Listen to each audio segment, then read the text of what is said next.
How effective is chaos as a political strategy? As the United States awakened to its first ever destitution of a Speaker of the House of Representatives, attention turning, well, to the 8 members of the lower house who triggered Kevin McCarthy's downfall. We'll ask why the leader of the Republican majority in Congress seemed on borrowed time ever since he was elected on the 15th ballot back in January. And will those pro-Trump loyalists be rewarded or punished for their hardline stance? The overwhelming majority opted for compromise in last weekend's budget deal, but already Donald Trump's blowing away the rest of the field in polls for his party's nomination next year. Trump, who regularly blasts institutions as well as judges, particularly the ones presiding over his own trials. How vulnerable are those institutions, and what's the contingency plan for the rest of the world if the United States no longer can function domestically? No way is it the case currently, but who knows what the future will bring. Today in the France 24 debate, we're talking about the ouster of Kevin McCarthy with us former Republican strategist Soren Dayton, Director of Governance at the Niskanen Center think tank. Thanks for joining us from Washington. Thank you. Also in the U.S. Capitol, Todd Belt, Director of George Washington University's Political Management Program. Welcome to the show. Thank you. Great to be with you. Also with us, Anne Baghamary, Paris correspondent for Law.com International. How you been? Good. You? All right. Good. Anis Gamiras is researcher at the University of Paris-Nanterre. Your doctoral thesis is entitled In the Shadow of Parliaments, and you compare the U.S. and France. Exactly. Thanks for being with us. Thank you for the invitation. The France 24 debate, where you can join the conversation you have on Facebook and Twitter, #F24debate. Do not look to the history books for this one. Never in 234 years has Congress ever booted out what's constitutionally the 3rd most powerful person in the United States government. Oliver Farry has more on what transpired Tuesday evening.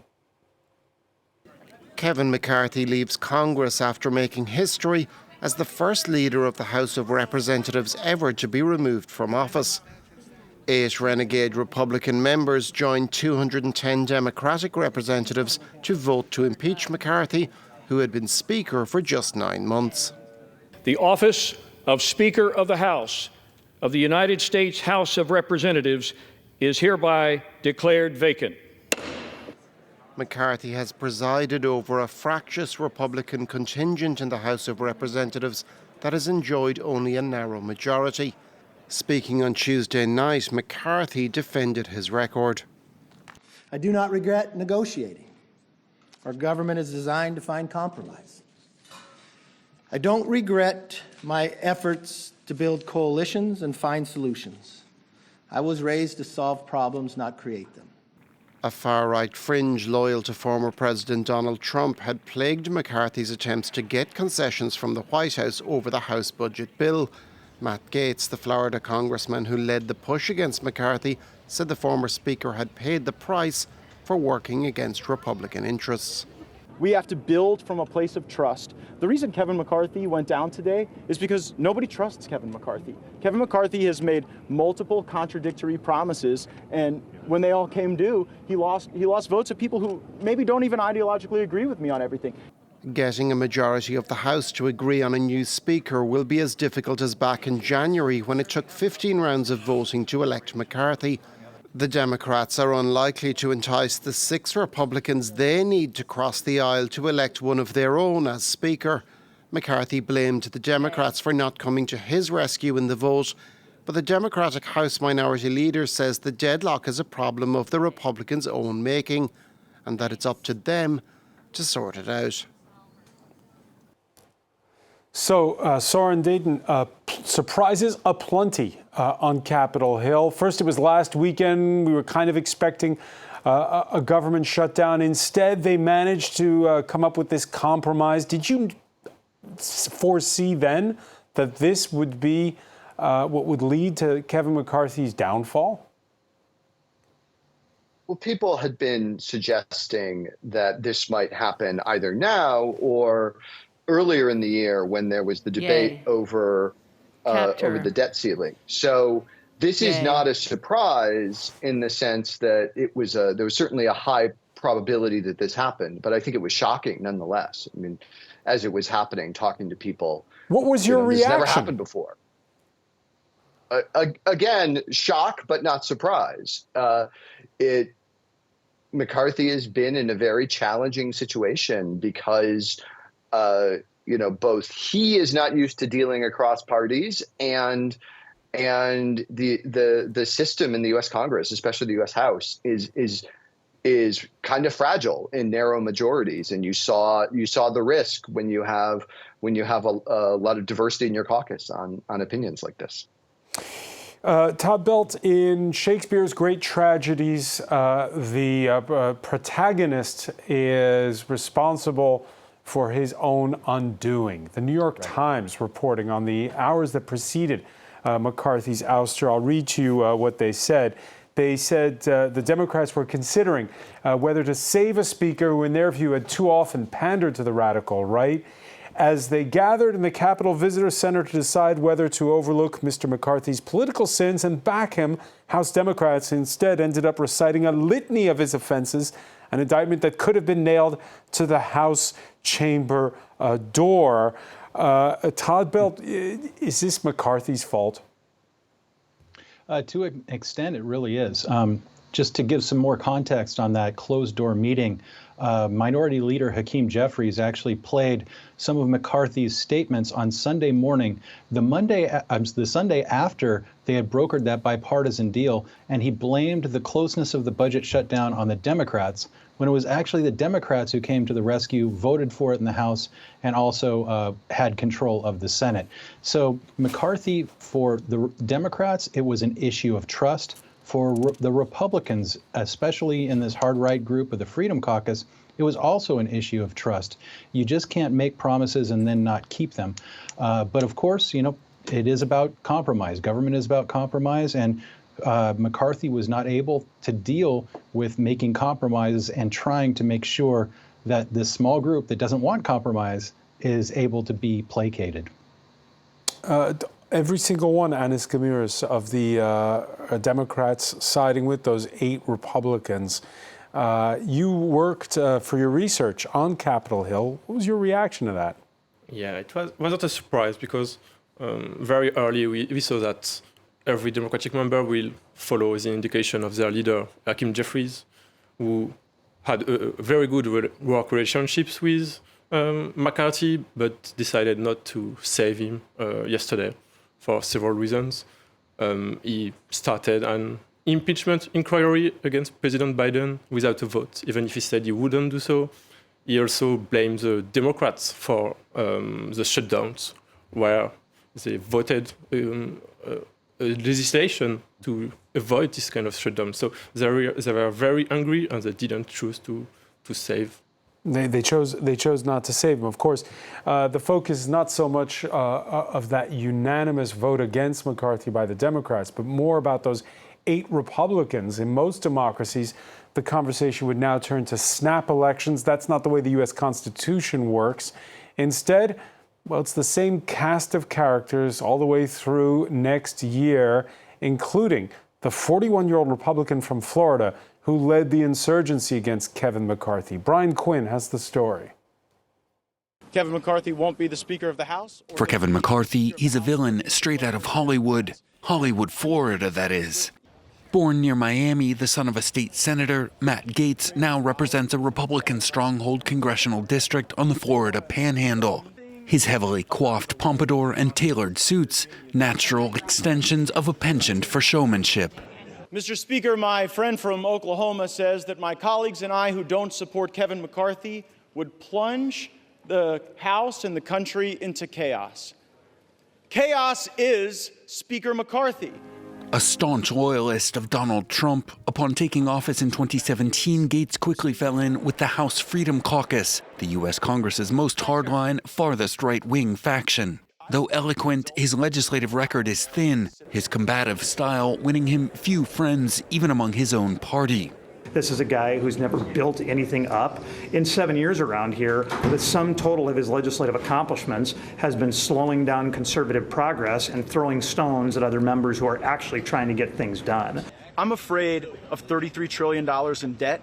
Gates insists his takedown of McCarthy was motivated by concerns over the U.S.'s mounting debt and McCarthy's fundamental untrustworthiness among Republican lawmakers. McCarthy, though, says it's personal after the former speaker refused to intervene in a Congressional Ethics Committee investigation of Gates over allegations of sexual misconduct with a minor, drug use, and misuse of campaign funds.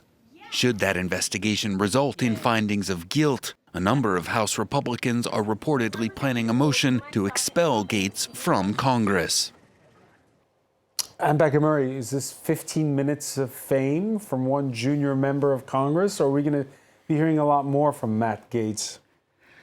Well, you know, if the last 8 years of American politics have shown anything, and I'm dating this back to 2015 when Donald Trump became considered a serious candidate for the presidency, there's absolutely no way to predict in this environment what is going to happen or not happen, because so many norms have been broken by people in power, by institutions. The one thing that seems to have held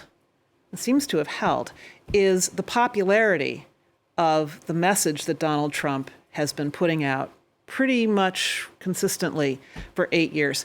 That message and that movement has only grown in strength. And I think what you see in someone like Matt Gaetz is that it's not just him. It's what he represents. But there are only 8 who voted from the Republican Party who voted against McCarthy. But that is, I think, a function, well, first of all, there's not just one Republican Party anymore. There is the Republican Party of what are called conservatives, and then there is the MAGA faction of the party. It's the MAGA faction of the party that you're talking about, that voted with the Democrats to oust McCarthy. Their power derives from this movement. It's an outsized power. It's like a cat who gets up on its back legs to look bigger. What's behind these 8 people and the other MAGAs is this enormous populist movement that supports chaos, that supports breaking down institutions. The great Carl Hulse of the New York Times, whom you quoted at the top, had a wonderful thing to say in his article about this, that there are Republicans, even on the MAGA side, who would say that McCarthy did the right thing by trying to find a compromise on the budget, pass the continuing resolution with the help of the Democrats. He did the right thing. He said, but in today's Republican Party, this is Hulse speaking, 30 years of experience reporting on the Congress. In today's Republican Party, doing the right thing is considered a transgression, not a virtue, a sign of unforgivable allegiance to the political establishment. That is a very, very strong current in American politics right now. And what you see in someone like Matt Gaetz is more than Matt Gaetz pushing that idea forward. Again, even if, and I'll put it to you, Soren Dayton, there are only 8 who, within the Republican Party, who voted against Speaker McCarthy. Is what Ann Becca Murray's describing unprecedented, this climate of refusing compromise at all costs? I mean, we've certainly had points of conflict in American history. There's been, people have talked about the late 19th century, certainly the time around the Civil War, that had this kind of conflict. But it's probably the worst that we've had, with the exception of a couple of moments like that. And one of those resulted in war, and one of those resulted in a massive transformation of the American political system. And I hope we're looking more at the second than the first. And so just to clear it up for our viewers here, how big or small is that support for Donald Trump? Because in the polls, he's crushing all comers when it comes to the race to get the Republican nomination in 2024. But again, there's only 8 of these congressmen, these diehard loyalists, who voted against McCarthy on Tuesday. I mean, I think Donald Trump is the most popular Republican in the country, hands down, first of all. Second, the way people behave in a legislature is a consequence of all sorts of institutional arrangements. You saw when the vote for Speaker happened, initially it was 20 people that wouldn't vote for McCarthy, and that eventually shrunk to I think 4 who mostly abstained. So and a lot of that is about the positionalities and the roles people have in the institution of a legislature. Matt Gaetz got a role on the Armed Services Committee where he represents one of the most military, one of the districts with the most military in the country. So there's fewer things to trade in this moment, and this is sort of a more pure example. But I think there's no question that Donald Trump represents the sort of bulk of where the voters are. I think, frankly, the members of Congress are much less Trump sympathetic than the voters. Anis Kamiris, you were there for those 15 votes when they happened, back in January, when Speaker McCarthy was finally elected. What did you make? What sense did you make of it all? I think on the Democratic side, they were really enjoying the show, because they had no influence on what would happen. It wasn't a possibility that they would vote for a Republican speaker, so they would just see the Republican fighting each other and enjoying the show. And it was also maybe a bit of sadness because of what the institutions had become in front of the public opinion, all the world, the entire world was looking what was happening at this time. So also this sort of bitterness from congressmen and staff, I think. So Todd Belt, what happens now? I don't want to go too much into inside politics. I know there's already one person who's come forth for, I guess, what you could call the job of mopping up at Chernobyl, which is the founder of the Freedom Caucus, the firebrand Republican Jim Jordan from Ohio. Others will appear. Is it going to be a repeat of what Anis witnessed firsthand there? Well, I think that we're going to try to move, or at least the Republican Party is going to try to move from this chaos, which they know does not serve them, to more of the regular order. The two big names are Steve Scalise, who was next in line as the majority leader, but has some health problems right now, but looks like he's been rallying some support to try to get there. But Jim Jordan, as you just put him on the screen there, he is part of the Firebrand group who actually was loyal to McCarthy, but otherwise has a pretty good relationship with Gaetz. I think that we're going to see nothing actually until they come out of their meeting next Tuesday. They know, the Republicans know, that those 15 ballots and the messy way that the speaker got his speakership and the messy deals he had to do that cost him the speakership, whoever's going to get the speakership is going to make sure those are not conditions.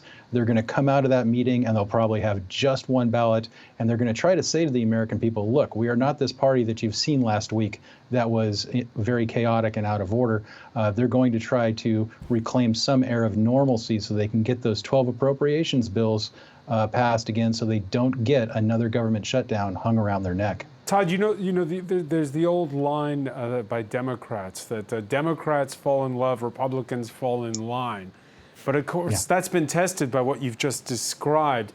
When Ann Montgomery was describing how the Republican Party is no longer what it used to be, does that mean that they're willing to hang their laundry out in public more? It really depends. We do have, of course, a big section of the Republican Party that is sort of the George H.W. Bush wing of the party, what we call the country club Republicans. And then Donald Trump brought a lot of new voters and a lot of new politicians into the Republican Party. I totally agree with Ann that there has always been in American politics this want for an outsider who can come to D.C. and shake things up. And people got that in Donald Trump. A lot of people still like that. A lot of these members of Congress are like that, at least certainly these 20 or so of the Freedom Caucus. They also know, and this is really important too, that the real challenge to them in holding their seat isn't necessarily to fend off a Democrat because their seats are drawn in a way that are pretty safe. It's to actually stop somebody from coming from their right flank, a Trump-supported, even harder right person, coming there and being able to knock them off in a primary. So there's still politics here too. It's not just all populism. All right, even more to the right. Well, another precinct heard from this Wednesday is the White House, the U.S. president who spent half a century on Capitol Hill. More than anything, we need to change the poisonous atmosphere in Washington. We have strong disagreements, but we need to stop seeing each other as enemies. We need to talk to one another, listen to one another, work with one another, and we can do that. I join with Minority Leader Jeffries in saying that our Republican colleagues remain committed to working in a bipartisan fashion. We're prepared to do it as well for the good of the American people. Ambassador Mary. I'm sure that's absolutely true. And it's very interesting to hear the president say that. And I mean, he's not a stranger to name checking his Republican colleagues, former colleagues on the Hill. When he talks about we need to bridge the divides, I'm reminded of a piece that appeared recently on a very good Substack called Persuasion, which I'm is grateful that leader. Which is, go on. Yes, sir. Yes, Mr. President. Which talks about the difference between taking a position and taking sides. You take a side and everybody's an enemy. You take a position and you might actually be able to talk to somebody who has a different position and try to find common ground. It sounded to me like that's what was going on here. What the president's trying to say is we need to, positions are one thing. But you heard Todd Belt just now talk about the traction you get from being able to shake things up. Is it a winning formula nowadays? What's changed? What has changed? That's a very good question. I was reminded as he was talking about the difference between representing the people who sent you to Congress to do their work and getting there and doing supposedly the right thing, which a lot of us who aren't in the fray are positive we know what that is. But what you end up with is politicians who owe their seats to the voters. It all really does flow from the voters, as little as I think some people would like to admit it, that this is a very, very popular thread in American politics now. Burn it down, shake things up, play 52 pickup with the government and see where it lands. That is the kind of thing that got so many of these congresspeople and senators elected. And they turn their back on that at their peril. First of all, they're going to lose their jobs, which none of them want to do. But second, I think there really is a genuine feeling among career politicians that we were sent here to do the people's bidding. I was sent here by my voters to do their work.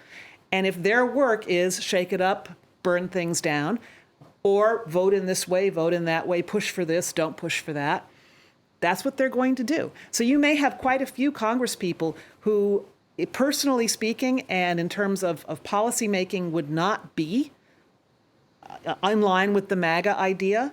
If they have a good critical mass of constituents who are, guess where they're going to fall? All right, the unfiltered manner in which Trump loyalists shake things up in Washington, mirroring those of a former president who Monday walked into his financial fraud trial in New York, guns a-blazing, against the judge presiding in the case. This is a pure witch hunt for purposes of interfering with the elections of the United States of America. It's totally illegal. This judge should be disbarred. He shouldn't be allowed to be a judge. Thank you. Soren Dayton, putting aside what would happen to you or I if we said that the judge presiding in our case should be disbarred, there's this gnawing away at the institutions, discrediting the judges, discrediting civil service, shake things up. You heard Ambassador Mary saying that in the end you're beholden to voters. Is it the case, though? Look, every time Trump does this, he gets a little more popular with Republican voters, and he gets a little less popular with the general electorate. So I think in many ways, he is shaping the voters' perception of this, and it is not pro-institutional at all. But you have a set of people in America for whom the institutions have simply failed, and they're willing to blow it all up, as Ann was saying. So, it doesn't make me happy. It doesn't make you happy. And as you indicated, I think if you or I had done that in a trial that we were defendant in, we would probably be held in contempt and sent to jail.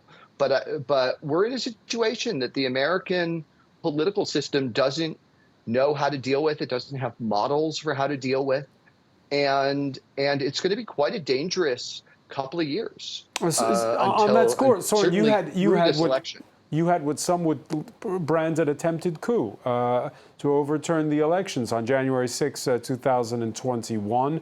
And now we're heading into a new election cycle with those who support Donald Trump, who are, as you said, at least on the road to winning the Republican nomination.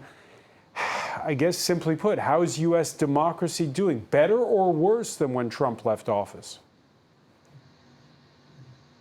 I think we are struggling to find a way through this. And you know, the important part about democracy, in some ways the most important part, is that it explains to the losers why they lost.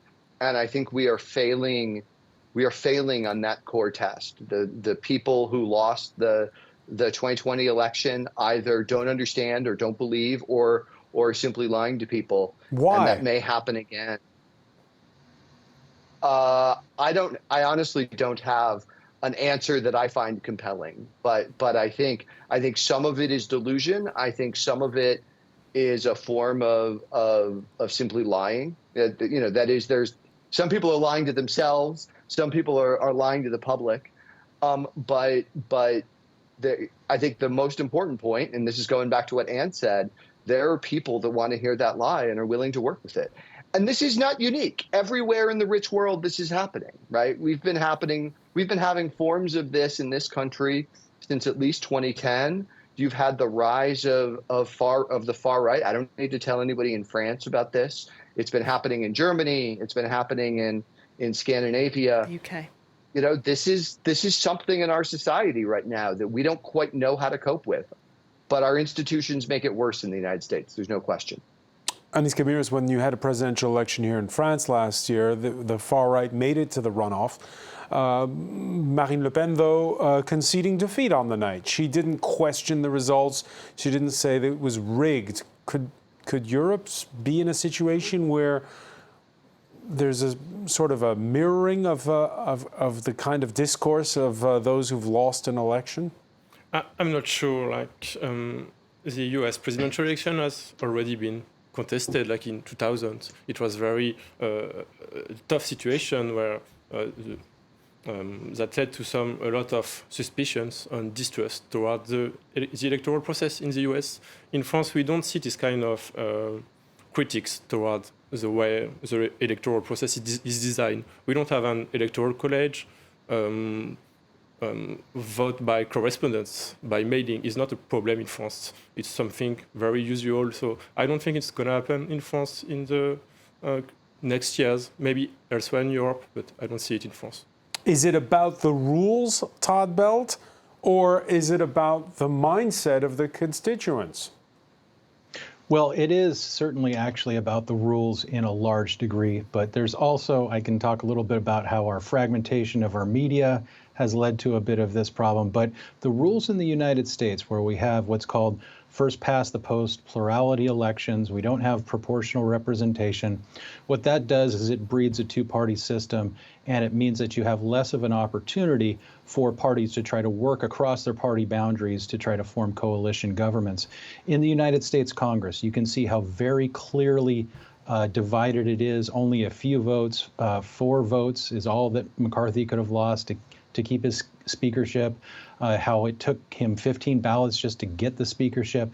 So this actually empowers individuals who don't rely on their party and don't rely on the whole apparatus of moving up through the regular chain of commands, who can make a name for themselves. Somebody like Gates, who had a television studio installed into his dad's house so that he could really try to ride this sort of wave of populism, try to do what Donald Trump did by, being very aggressive and out there. And, he was actually fundraising during the vote of the, and that actually caused a lot of consternation from some of the other Republicans. And, we see in the Senate side, somebody like Joe Manchin, who was the Democratic senator, or is a Democratic senator from West Virginia, was able to stall a lot of the different legislative pieces of legislation in Biden's agenda just because of that one vote. So we have a system that rewards two parties, and when they are very evenly divided, like it is now, that gives a tremendous amount of pressure for one individual to be that sort of pivot point that can really stall things and muck things up.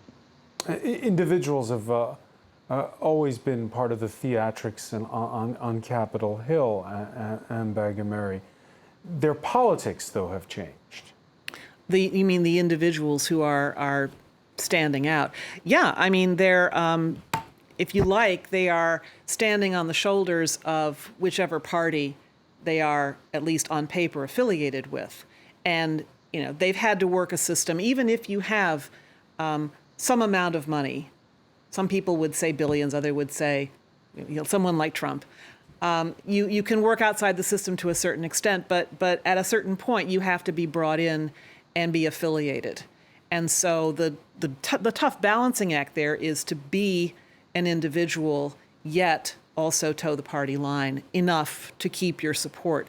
And, you know, the fact that that's not necessarily something that most voters want to see. Most voters don't want to see someone who is a party man or a party woman, even though the system is set up so that you have to be one of those things. It's a really voters are twisted in pretzels by this thing. I think that back to the question of why don't we have this in Europe, I talked to a lot of lawyers about why laws and politics move differently here than they do, say, in the UK or the US. And it comes down to, in a country like France, it comes down to the fact that law is codified. It's a law made by legislatures and not by precedent and by judges and juries. But we have leaders in Europe who've not changed the laws, but somehow gotten the institutions to work for them. Hungary's Viktor Orban, it comes to mind. Oftentimes, in an example like that, oftentimes it boils down to a very, very strong chief executive who can then bend some of the rules to suit him. Orban, for example, in bending some of the media rules, has been able to consolidate his position, appointing judges to the judiciary. And I think that is an interesting point about what's going on in America now.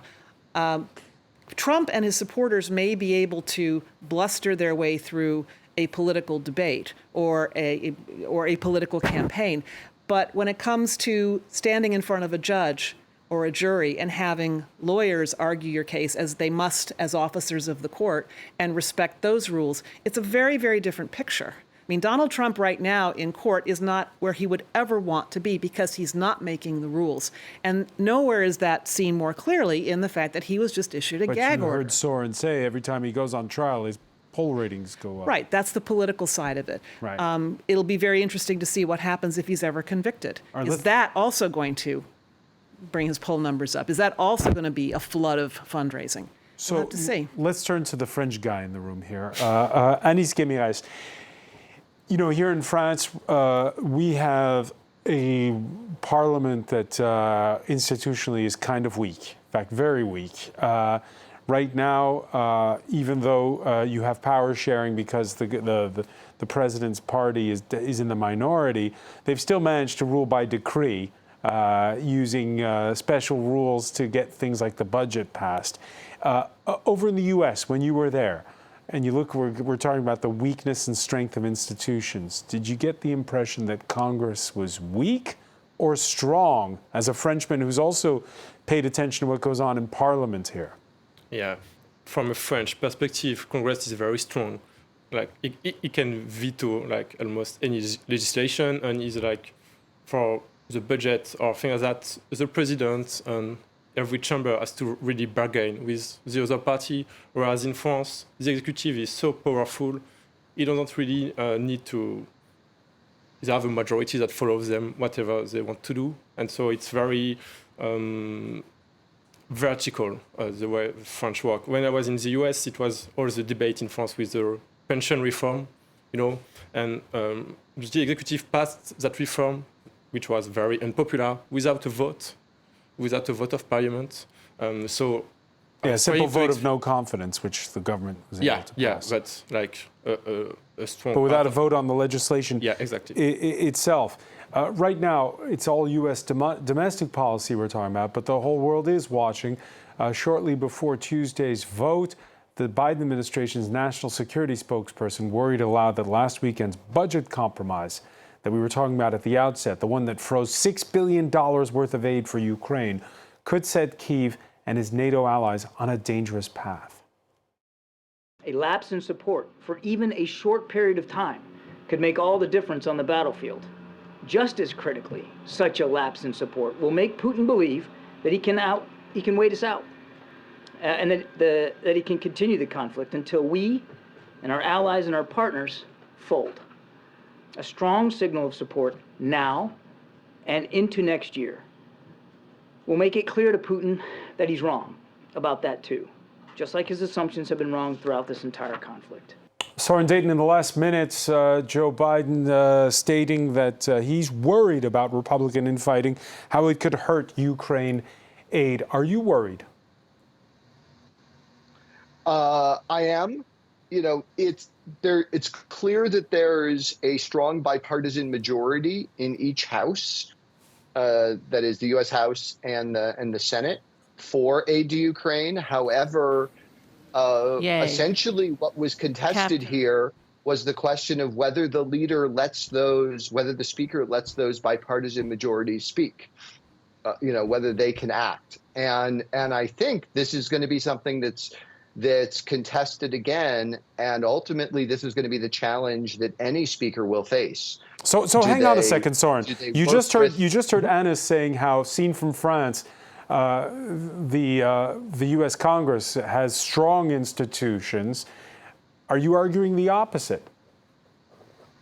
No, I'm not arguing the opposite at all. But I am saying that what this motion to vacate does is it reduces it allows someone who has a tight set of allies to bring down a speaker for working with the other party. And, that could happen again. There is a very similar bipartisan majority to what passed the money bill that would happen on Ukraine. And Matt Gaetz is against that too. And many of the people that voted with him are against that too, and they could do it again. So it's not that Congress is formally weak. It's that the political leaders aren't willing to let the institution speak for itself. And that's what's being contested right now. It's how the power expresses itself, and if the power expresses itself. Todd Belt, is the United States in a weaker place on the world stage as a result of Tuesday's vote? And I'm thinking, of course, particularly of what's going on in Ukraine. Right. Well, Joe Biden has really made it part of his effort to try to reestablish U.S. leadership as being the world's leading democracy and as being a proponent for democracy internationally. And so when you look at it, it doesn't look so good. It's pretty messy. So this is certainly a setback. Others look at our problems here, and particularly that gutting of the Ukraine aid. That's really important. And the fact that McCarthy came out of the weekend and said, "Oh, I'm going to try to attach it back to some money for enforcing the border and immigration," which is something else that these hard right members are really keen about. It just showed how so craven McCarthy was to hold on to his job. So I think the Republicans are going to have to get their act together and try to get rid of some of these weak links in those deals that McCarthy made, that ultimately brought him down. Is it a possibility, from what you're saying, Todd, that the U.S. Congress may never grant more aid to Ukraine? I don't know what's going to go on in those budget bills. I doubt it. And the reason why, I doubt that the U.S. would cut off aid to Ukraine. And the reason I say that is because you need 3 to get a budget bill passed. You need the House, you need the Senate, and you need the President. Democrats control 2 of those, and Republicans are sort of out of sorts when it comes to the House of Representatives. And like Soren was saying, there's pretty strong majorities in there. I think they'll get that back into one of those regular 12 appropriation bills that they have to pass by November 17th to fund the government. I think that it'll get back in there. May not be at the levels of $23 billion that the president wanted, but I think they will get some. Ann Bagger-Murray? Yeah, I think the head counting being done on Capitol Hill indicates that there's enough support, there's enough bipartisan support for Ukraine funding that, yeah, it'll get back. It's a matter of finding a politically palatable way to get it back so that all of those votes line up. And the view from NATO allies, from the EU, is, oh, this is U.S. politics. We're used to the theatrics, or?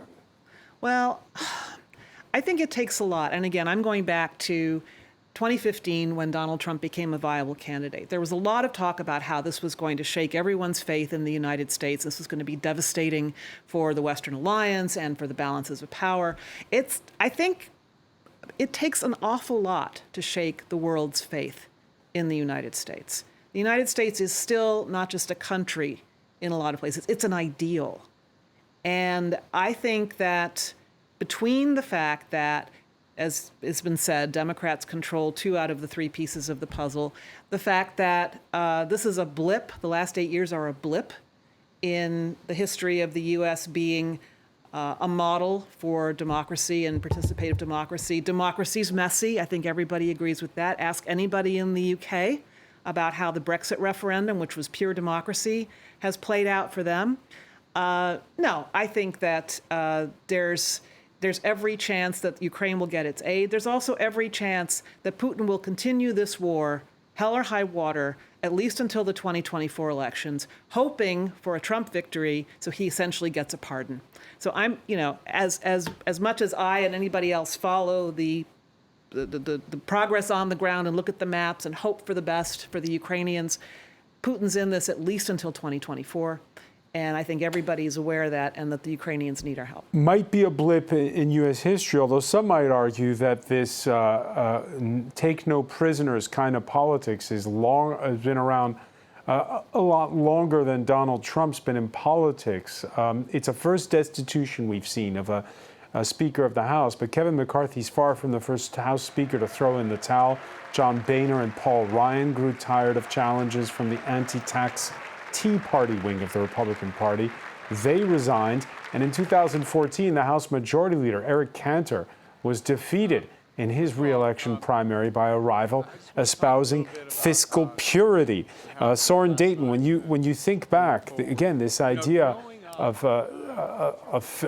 never compromise, it's not new, and it certainly is it just a blip, as Ann Bagger-Murray was saying, what's happening of late, or is this the way things are going to be going forward? Well, I think we're going through an ideological transformation. There's no question. We've had a sort of political structure, a political settlement since maybe the Reagan administration, and that is fundamentally changing. And it's happening in Europe too, as I said. I was talking to a bunch of German politicians, and I said, if you put the CDU and the AfD in the same party, you'd have these same problems. And they said, yes, we would. Now, they're not going to do that for their own history, but that's what we're going through. We're reorganizing our political parties, but we have these 2 parties that are sort of taking in all of the battles inside them too. Because it's a 2-party system. I mean, we're seeing the infighting at the Conservative Party conference taking place this week. Mm-hmm. Yeah, no, it's not just a 2-party system. Obviously, the first past the post situation in the UK, I believe Professor Belton mentioned that, sort of magnifies this. But I think the important thing to take away from this is that this is an ideological transformation. It is taking time. It will probably take another 10, 15 years to work through this at the level of population and ideology. And I think the question is, can our institutions respond? Can they sustain while it happens? And can they create ways of organizing these debates moving forward? And that's, politics is ultimately made by politicians, and that's one of the important questions ahead of us that we're going to see. And we'll have to leave it there for now, unfortunately. Soren Dayton and Todd Belt, I want to thank you so much for joining us from Washington. I want to thank as well Ann Bagger-Murray, Anis Gamiras. Thank you for being with us here in the France 24 debate.